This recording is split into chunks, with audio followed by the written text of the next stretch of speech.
பர்கோலி வச்சு தான் இன்றைக்கி இந்த ரெசிபி செய்ய போகிறேன். சில பேருக்கு பர்கோலி வாங்கின உடனே அது எப்படி சமைக்கிறது, அதை வச்சு என்ன செய்கிறதுன்னு தெரியாமல் இருக்கும். ஸோ அந்த மாதிரி இருக்கிறவங்களுக்கு இந்த கிரேவி யூஸ்ஃபுல்லாக இருக்கும். ஹாய் ஃப்ரெண்ட்ஸ், இன்றைக்கி நம்ம நிஷா குக்கிங் சேனலில் பர்கோலி வச்சு ஒரு சூப்பரான கிரேவி, இந்த சிக்கன் கிரேவி ஆட்டுமே இந்த பர்கோலி வச்சு சூப்பராக செஞ்சுருக்கேன். இதை நீங்கள் சப்பாத்தி, இட்லி, தோசை, சாதத்தோடு கூட சாப்பிட்லாம். டேஸ்ட்டும் செம்மையாக இருக்கும், ஈஸியாகவும் செஞ்சிடலாம். ஒரு ரிச்சான 5 ஸ்டார் ஹோட்டலில் போய் நம்ம உட்காந்து சாப்பிட்டோன்னா எந்த அளவுக்கு அந்த ரிச்னஸ் இருக்குமோ அந்த அளவுக்கு ரிச்னஸ் இந்த கிரேவியில் இருக்கும். வீட்டில் இருக்கிற பொருட்களை வச்சு தான் செஞ்சது, ஆனாலும் டேஸ்ட் சூப்பராக இருக்கும், அல்டிமேட்டாக இருக்கும். ட்ரை பண்ணி பாருங்கள், இந்த கிரேவி செஞ்சு பாருங்கள், டேஸ்ட் செம்மையாக இருக்கும். வாங்க இது எப்படி செய்யலான்னு பார்க்கலாம். அதுக்கு முன்னாடி எங்கள் சேனல் லைக் பண்ணுங்கள், ஷேர் பண்ணுங்கள், சப்ஸ்கிரைப் பண்ணுங்கள், பெல் பட்டன் ஆன் பண்ணுங்கள், கமெண்ட் பண்ணுங்கள். அடுப்பில் ஃபஸ்ட்டு சுடுதண்ணியை வச்சு தண்ணி கொஞ்சம் கொதிக்கிற ஸ்டேஜ் வரும்போது இந்த பர்கோலியை இந்த மாதிரி தனித்தனியாக பிரித்து எடுத்து 1 நிமிஷம் இதில் போட்டு எடுத்துக்கலாம். சுடு தண்ணியில் நம்ம எப்படி காலிஃப்ளவரை சுடு தண்ணியில் போட்டு எடுப்போமோ அதே மெத்தடு தான். இந்த மாதிரி செய்கிறதுனால நமக்கு உள்ளே ஏதாவது புழு பூச்சி இருந்துச்சுன்னா இந்த சுடு தண்ணியோட அது அப்படியே வெளியே வந்துடும். அவ்வளோதான். இப்போ இதை எடுத்துடலாம்.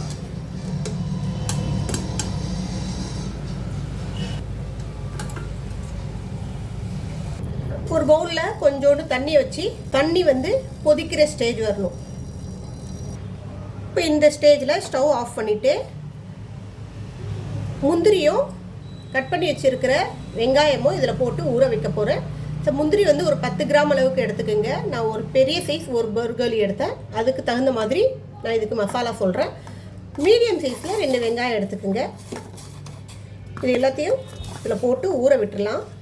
இப்போ இந்த பர்கோலி இருக்கு இல்லைங்களா, இதில் நம்ம மசாலா சேர்த்துக்கலாம். சிக்கனுக்கு நம்ம என்னெல்லாம் மசாலா சேர்ப்போமோ அதெல்லாம் நம்ம இதில் சேர்த்துக்கலாம். 1 ஸ்பூன் அளவுக்கு மஞ்சள் பொடி சேர்த்துக்குங்க. ஒரு 1.5 ஸ்பூன் அளவுக்கு மிளகா பொடி சேர்த்துக்கலாம். காரம் நமக்கு எந்த அளவுக்கு வேணுமோ அந்த அளவுக்கு.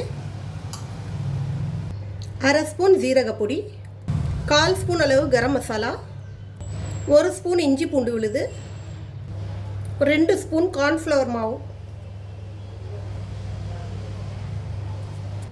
1 ஸ்பூன் அளவுக்கு அரிசி மாவு கிறிஸ்பியாக வர்றதுக்கு, 1 spoon chicken masala. Chicken masala சேர்க்கும் போது சிக்கனுடைய ஃப்ளேவர் வரும்.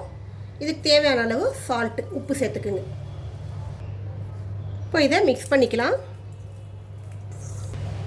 இப்போ இந்த மசாலா இந்த அளவு கோட் ஆகிடுச்சு. இப்போ நம்ம இதை ஃப்ரை பண்ணி எடுக்கலாம்.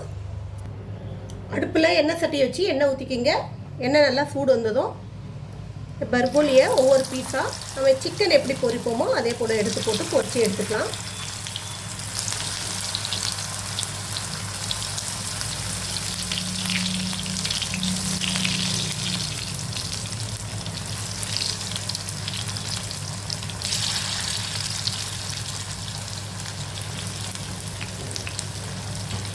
இந்த மாதிரியே பொரித்து நீங்கள் ஈவினிங் டைமில் ஒரு ஸ்நாக்ஸாக கூட குழந்தைங்களுக்கு கொடுக்கலாம்.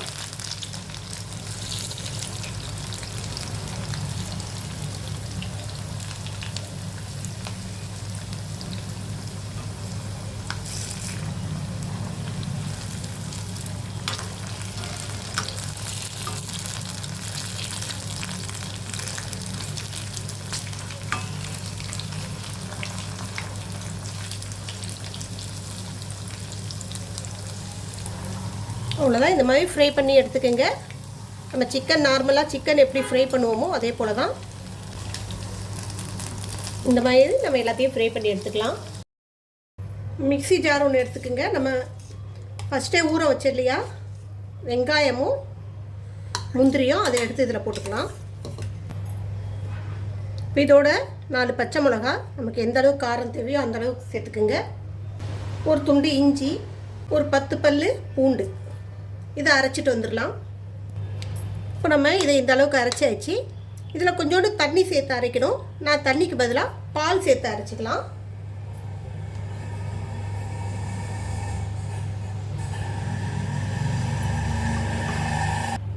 பால் சேர்த்து இந்த அளவுக்கு நல்லா ஃபைன் பேஸ்ட்டாக அரைச்சிக்கிங்க.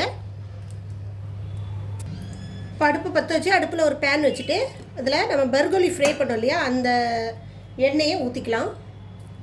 இப்போ இதில் ஒரு அரை ஸ்பூன் ஜீரகம் போட்டுக்கோங்க தாளிப்புக்காக. ஜீரகம் நல்லா பொரிஞ்சதும் நம்ம அரைச்சி வச்சுருக்கிற மசாலா சேர்த்துக்கலாம்.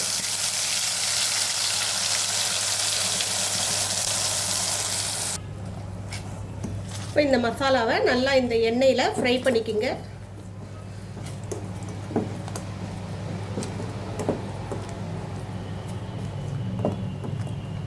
இப்போ இதில் ஒரு அரை ஸ்பூன் மஞ்சள் பொடி, ஒரு ஸ்பூன் தனியா பொடி, அரை ஸ்பூன் ஜீரக பொடி, 1/4 ஸ்பூன் பெருஞ்சீரக பொடி, இந்த எல்லாத்தையும் போட்டு நல்லா மிக்ஸ் பண்ணிக்கிங்க. மிளகா பொடி நான் இதில் சேர்க்கலை. பச்சை மிளகாவில் உள்ள காரம் போதும் இதுக்கு. இதோட நம்ம லாஸ்ட்டில் கொஞ்சோண்டு பெப்பர் சேர்ப்போம். இப்போ இந்த பெப்பருடைய காரமும் இந்த பச்சை மிளகாவுடைய காரம் தான் இந்த கிரேவிக்கு.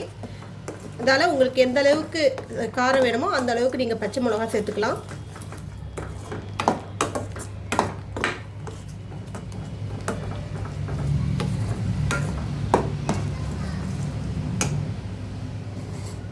இப்போ இதில் ஒரே ஒரு தக்காளியை அரைச்சி எடுத்துகிட்டு வந்திருக்கேன். அதோட பேஸ்ட்டு சேர்த்துக்குங்க.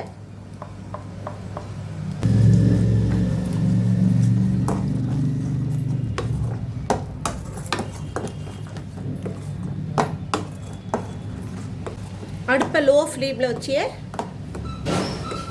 இந்த நல்லா ஃப்ரை பண்ணிக்கிங்க. அந்த மசாலா வந்து இந்த பச்சை வாசனை போகிற அளவுக்கு நம்ம இதை நல்லா வதக்கணும். தீயை விட்டுறாதீங்க, அடி பிடிச்சிடக்கூடாது. கொஞ்சம் கவனம் குறைஞ்சா கூட அடி பிடிச்சிடும். ஏன்னா எல்லாமே அரிச்ச மசாலா. டக்குன்னு அடி பிடிச்சிச்சின்னா அதோடய வாசம் வந்து டேஸ்ட்டு நல்லா இருக்காது. கிரேவி சாப்பிட்றதுக்கு டேஸ்ட்டாக இருக்காது.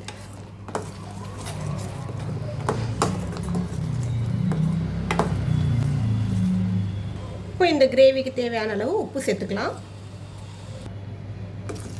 இது இந்த அளவுக்கு நல்லா வதக்கணும். இதில் உள்ள தண்ணி ஃபுல்லாக வற்றி இந்த அளவுக்கு ஒரு க்ரீமிஷ் டெக்ஸ்சர் வரணும். இதில்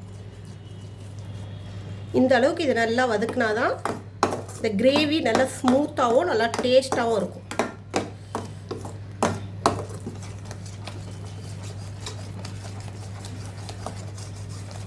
ஸோ கைவிடாமல் அடி பிடிக்காமல் வதக்கிக்கிங்க. ஒரு நல்ல ருசியான ஒரு சமையல் ஒரு சாப்பிட்ணுன்னா நம்ம கொஞ்சம் மெனக்கட்டி தான் ஆகணும். அப்போ தான் அதோட டேஸ்ட் நமக்கு கம்ப்ளீட்டாக கிடைக்கும்.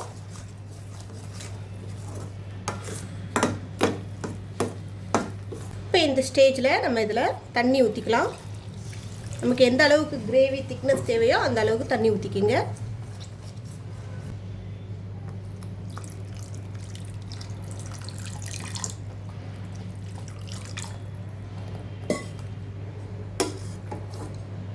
இப்போ இதில் உப்பு எந்த அளவுக்கு இருக்குன்னு பார்த்து செக் பண்ணிக்கோங்க.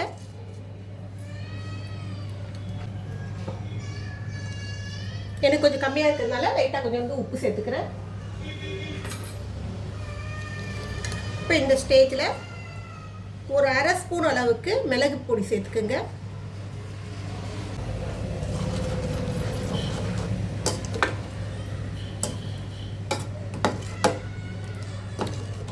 இப்போ இதில் ஒரு கொதி வரட்டும். இந்த கொதி வர ஸ்டேஜில் கொஞ்சோண்டு கசூரி மேத்தியை கசக்கி சேர்த்துக்கலாம்.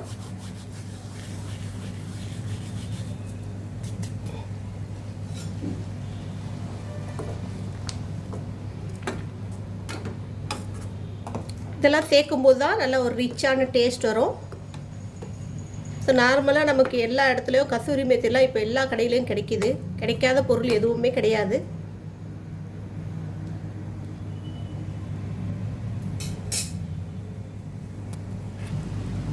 நல்லா கொதிச்சு வந்துருச்சு. இந்த ஸ்டேஜில் நம்ம ஃப்ரை பண்ணி வச்சுருக்கிற இந்த பர்கோலியே இதில் போட்டுக்கலாம்.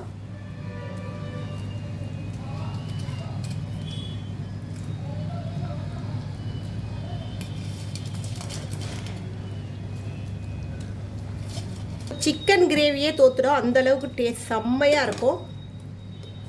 செம்மையான டேஸ்ட்டில் இருக்கும். இது நீங்கள் சாதத்தோடு கூட வச்சு சாப்பிட்லாம், சப்பாத்தியோடு சாப்பிட்லாம், இட்லி தோசையோடு சாப்பிட்லாம். டேஸ்ட் செம்மையாக இருக்கும். நல்ல ரிச்சான ஒரு கிரேவி. சூப்பராக இருக்குது பாருங்கள், கண்டுபிடிக்கவே முடியாது. இப்படியே பார்க்கும்போது சிக்கன் கிரேவி ஆட்டுமே இருக்கும். நம்ம சாப்பிடும்போது தான் இது பர்கோலியில் செஞ்சுருக்காங்கன்னு தெரியும். அந்த அளவுக்கு ஸ்மூத்தாகவும் பார்க்குற லுக் வைஸாக நல்லா சூப்பராக இருக்கும். சாப்பிடும்போது நல்லா டேஸ்ட்டாக இருக்கும். இப்போ ஃபைனலாக நம்ம இதில் ஸ்டவ் ஆஃப் பண்ணிவிடுங்க. ஃப்ரெஷ் க்ரீம் சேர்த்துக்கலாம். ஃப்ரெஷ் க்ரீம் வந்து ஆப்ஷன் தான், சேர்த்தா கொஞ்சம் நல்லா இருக்கும், ரிச்சாக தெரியும்.